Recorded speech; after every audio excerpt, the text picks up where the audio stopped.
Chapter 4. Make a contingency plan. A wise man once told me to always have a contingency plan. Abraham Lincoln, 16th President of the United States, believed to have had bipolar disorder. The purpose of the contingency plan is to keep you alive, out of the hospital, and out of jail when you are having a bipolar episode. It is the last line of defense to keep a manic episode from skyrocketing out of control or a depressive episode from plummeting to disaster. When it becomes hard to ignore your manic or depressive symptoms, you must take immediate action. Bipolar episodes escalate like wildfire, so a rapid response is everything.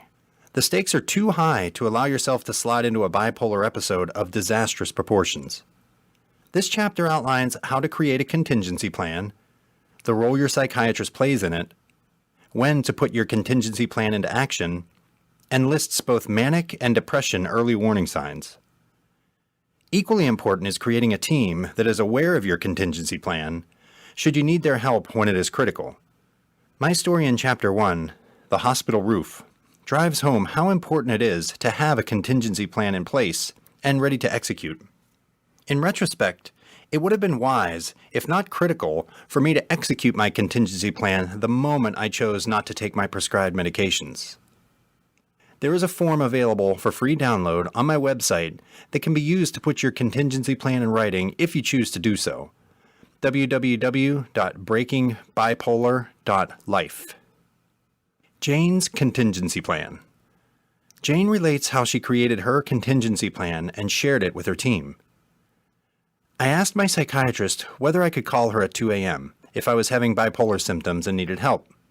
She said yes, absolutely. Anytime 24/7. If I am not available, then another doctor in my practice will be on call. We discussed what steps to take if I start to have an episode. She told me one thing I could do immediately was adjust my medication.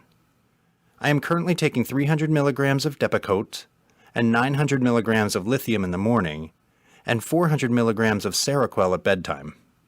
She told me if I notice bipolar symptoms, to increase my dosage of Seroquel to 600 milligrams for several days.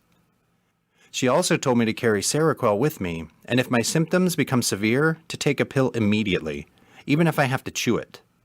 Another thing I did was ask 2 people I trust implicitly to be part of my contingency plan.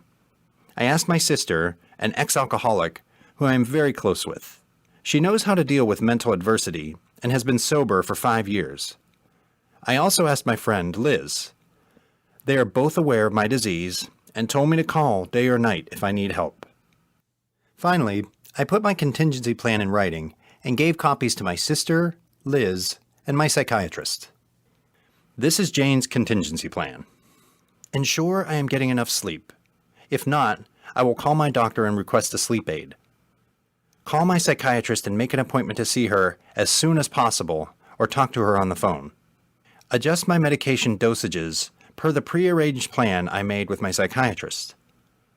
Call the people I recruited to be part of my contingency plan. Distance myself from my loved ones if I feel agitated, violent, or out of control so they are safe. Check myself into the hospital if things get bad enough. Remove myself from stressful situations. Start taking my medications if I am not currently taking them.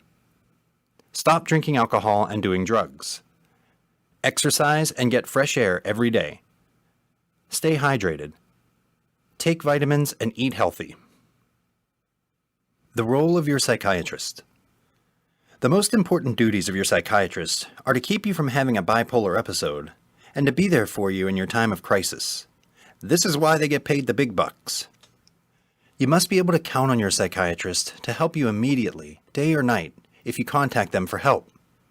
This means talking to you on the phone or seeing you in person. If they are not reachable, then another on-call doctor must be available 24/7. If you think you need help, do not hesitate. Call your psychiatrist immediately. When to launch your contingency plan. Monitoring yourself for out-of-the-ordinary moods, thoughts, and feelings is a must, rather than an option, for managing your bipolar illness. If you notice symptoms that persist for several days, it is a warning siren that you had better get a handle on what is going on pronto. Your body and mind are giving you clues that all is not well, and you need to take immediate action by talking to your psychiatrist, increasing your medication per the prearranged agreement with your psychiatrist, or talking to your team. If things seem to be getting worse rather than better, launch your contingency plan before the episode gains steam. Gary tells about using his contingency plan to keep from going off the deep end. I began going manic this past September when the leaves were changing. Fall is historically when my episodes rear their ugly head. My episodes ramp up slowly and unnoticeably, and I start getting really happy, busy, horny, and emotionally intense. I really love these periods in my life, and it's hard to believe anything out of the ordinary is happening. Then suddenly, I got to the point where I became psychotic. This time I was convinced I was being followed by some Mexicans who were part of a drug cartel and wanted to kill me. I started taking evasive tactics, like making sure I wasn't being followed, so they wouldn't discover where I lived.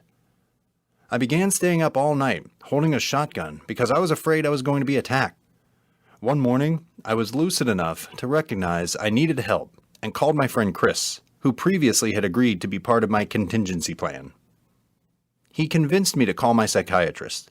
My doctor prescribed a stronger medicine, and I was able to calm down and fortunately rid myself of psychotic thoughts in a few days without having to go to the hospital.